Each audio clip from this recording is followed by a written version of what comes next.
नमस्कार दोस्तों, मैं अंकुर उपाध्याय स्वागत करता हूं आप सभी का एक बार फिर से अपनी नई वीडियो में। भारतीय बाजार में आज आपने दो तरफा कामकाज होता हुआ देखा है, एक निफ्टी सेंसेक्स बैंक निफ्टी में और एक स्मॉल कैप और मिड कैप में। सबसे पहले निफ्टी सेंसेक्स में आज करीब एक परसेंट की गिरावट हुई है। स्पेशली सेंसेक्स में तो ऑलमोस्ट 1% की हो गई है। निफ्टी थोड़ा कम नीचे था, 0.8% नीचे था। बैंक निफ्टी में भी करीब आधे % की गिरावट थी और स्मॉल कैप इंडेक्स 1% से ज्यादा ऊपर था। Mid cap index flat to positive था। तो ये जो दो तरफा चाल है, ऐसा क्यों? ब्रॉडर मार्केट में तेजी, बड़े दिग्गज स्टॉक्स में गिरावट? नहीं जी, पर्टिकुलर स्टॉक्स और सेक्टर ने मिलकर सेंसेक्स निफ्टी को तोड़ दिया। सेम चीज बैंक निफ्टी के साथ हुई।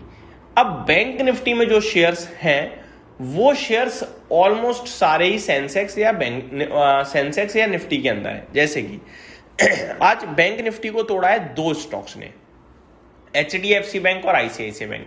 अगर इन दोनों स्टॉक्स को हटा दूं ना तो बैंक निफ्टी आज आपके लिए ऊपर होता, क्योंकि बाकी शेयर्स तो हरे निशान में थे। लेकिन HDFC बैंक और ICICI बैंक, इन दोनों का वेटेज है सबसे ज्यादा। ये दोनों 1.5% नीचे चले गए, तो यहां से परेशानी बढ़ गई।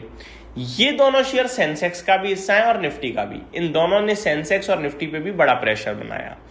बात सिर्फ यहीं खत्म नहीं हुई। आईटी क्षेत्र, जिसका सेकंड नंबर पे सबसे ज्यादा वेटेज है एज अ सेक्टर, उसमें HCL टेक आज 10% क्रैश हो गया। पूरा आईटी इंडेक्स करीब 0.4% टूटा है आज के सेशन में, जिसने सेंसेक्स और निफ्टी पे बना दिया प्रेशर बड़े लेवल पे और गिर गए। वहीं अगर ब्रॉडर मार्केट यानी कि स्मॉल कैप या मिड कैप देखें, वहां आपके लिए पॉजिटिविटी थी, हरियाली थी। अगर आप मार्केट ब्रेथ देखोगे आज की, तो वो भी आपको पॉजिटिव ही दिखेगी। मार्केट ब्रेथ मैं एग्जैक्टली आपके साथ शेयर भी करना चाहूंगा। अराउंड 1088 शेयर्स नेगेटिव थे, 1527 शेयर्स पॉजिटिव थे आज के सेशन में। अब सवाल ये उठता है कि हमें क्या करना चाहिए। ऐसा जो भी ये हुआ है आईटी क्षेत्र के साथ, इसमें हम क्या करें? दोस्तों, आईटी क्षेत्र टूटा है HCL टेक्नोलॉजीज की वजह से। HCL टेक के पहली बात तो रिजल्ट्स वीक थे। दूसरी बात जो ज्यादा खराब लगी मार्केट को, वो थी इस कंपनी का गाइडेंस कंपनी का मार्केट को जरा भी पसंद नहीं आया और उसकी वजह से बाजार थोड़ा नर्वस और परेशान होता हुआ दिखा है और इसी की वजह से गिर गया। मार्जिन्स घटने का अनुमान है, इस साल थोड़ा प्रेशर रहने का अनुमान है। ये दोनों ही चीजें इतनी नेगेटिव थी कि गिर गया शेयर और पूरा सेक्टर भी क्रैश हो गया, क्योंकि मार्केट को परसिस्टेंट के भी नंबर्स पसंद नहीं आए थे। दोनों स्टॉक नीचे हो गए। परसिस्टेंट ने मिड कैप आईटी खराब कर दिया, जिससे कोफोर्ज वगैरह नीचे आ गए। HCL टेक ने इन्फोसिस के मन में डर पैदा कर दिया, तो इन्फोसिस भी नीचे आ गया। HCL टेक खुद तो क्रैश ही हो गया। तो ये पूरी कहानी थी आज की आईटी क्षेत्र की। अब मैं आप सभी के साथ बात करूं दोस्तों आगे तो आगे को लेकर सिर्फ इतना कहूंगा कि HCL टेक जिस भाव पे यहां से सारी ब्रोकरेजेस ऊपर की बात कर रहे हैं, लेकिन पूरे साल के लिए उन्होंने गाइडेंस घटा दिया है। दैट मीन्स हो सकता है स्टॉक यहां से भी थोड़ा नीचे जाए, 8 से 10%। 1150 तक स्टॉक जा सकता है, लेकिन 1150 पे आपके लिए बनेगी बिग अपॉर्चुनिटी। इवन आप यहां से लेकर 1150 तक भी चाहो तो एक्यूमुलेट कर सकते हो। बट रिमेंबर, ये चीज अब यहां से 2 साल के लिए आपकी फंस सकती है। 2 साल में ये स्टॉक आउट परफॉर्म कर जाएगा और यहां से बहुत अच्छे वेल्थ बनाने के चांसेस भी बनेंगे, लेकिन समय 2 साल तक का लग सकता है। अब बढ़ते हैं आगे दोस्तों। आज स्टॉक्स में जहां पे तेजी थी वहां भरपूर तेजी थी। जैसे कि मैं आपको बताना चाहूंगा, अमरा राजा एनर्जी एंड मोबिलिटी 16% भागा, इरेडा 9% भागा है आज के सेशन में। डेटा पैटर्न्स में 8.5% की तेजी थी। Piramal finance, Adani energy solution, ये कुछ स्टॉक्स थे जिनमें आपको बढ़िया तेजी देखने को मिली आज के सेशन में। गिरावट HCL tech, transformer rectifiers, Hexaware tech, Tata Elxsi, 361 wealth, ये कुछ स्टॉक्स थे जो आज के सेशन में टूटे भी हैं अच्छे खासे।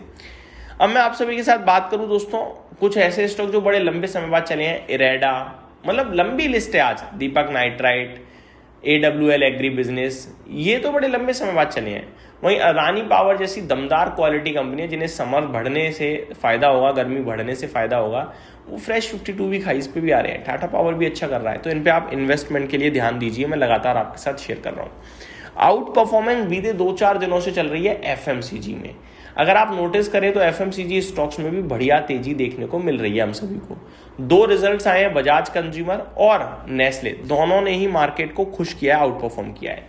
ये हो गई आपके लिए इक्विटी मार्केट की बात। अब आता हूं बड़ी बातों पे। यूएस ईरान के विवाद में कुछ बड़े आउटकम आए हैं। कल प्रेसिडेंट ट्रंप ने कहा कि मैं ईरान का फैसला जानना चाहता हूं, मैं चाहता हूं ईरान अपना प्रपोजल रखे सामने और उसके बाद मैं सीज फायर को खत्म करके क्या एक्शन लेना है वो डिसाइड करूंगा।